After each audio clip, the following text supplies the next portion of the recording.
Doctor BR Ambedkar Konaseema జిల్లా అమలాపురం పట్టణంలోని జిల్లా కలెక్టర్ కార్యాలయం ఎదుట సోమవారం మధ్యాహ్నం తీవ్ర ఉద్రిక్తత చోటు చేసుకుంది. తమ సమస్యలు పరిష్కరించాలని డిమాండ్ చేస్తూ కలెక్టర్ కార్యాలయం వద్ద ఉదయం నుంచి ధర్నా చేస్తున్న ఆశా వర్కర్లు ఎప్పటికీ జిల్లా వైద్య అధికారిని బయటికి రాకపోవడంతో ఆగ్రహించి కలెక్టర్ కార్యాలయాన్ని ముట్టడించారు. అనంతరం గేట్లు తోసుకుని లోపలికి వచ్చి డిఎంఎండ్హెచ్ఓ రావాలని నినాదించారు. ఈ సమయంలో పోలీసులకు ఆశా కార్యకర్తలకు మధ్య తీవ్ర వాగ్వాదం తోపులాట చోటు చేసుకుంది. తమ సమస్యలు పరిష్కరించే వరకు పోరాటం చేస్తాము అంటూ ఆందోళన చేశారు. కనీస వేతనాలు చెల్లించాలని, తమ సమస్యలు శాశ్వత పరిష్కారం కావాలి అంటూ నినాదాలు చేశారు.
ఈ విషయాల మీద ఎప్పుడు జాయింట్ మీటింగ్ చేస్తారు చెప్పండి. మేడం గారు ఏ విధంగా అయితే వాయిస్ పెట్టారో అదే విధంగా ఆ వాయిస్ కూడా ఈ విధంగా చెప్పడం పొరపాటే, దాన్ని మార్చుకున్నా చెప్పమని.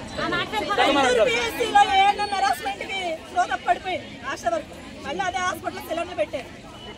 మాచవరం పిఎస్సీలో హెరాస్మెంట్, ఇన్ని హెరాస్మెంట్ మేము చెప్పాం కదా. మేము ఇప్పుడు ఏదో అంటే చేసేలేదు కదా, మీకు ఆల్రెడీ రిప్రజెంటేషన్ వచ్చిన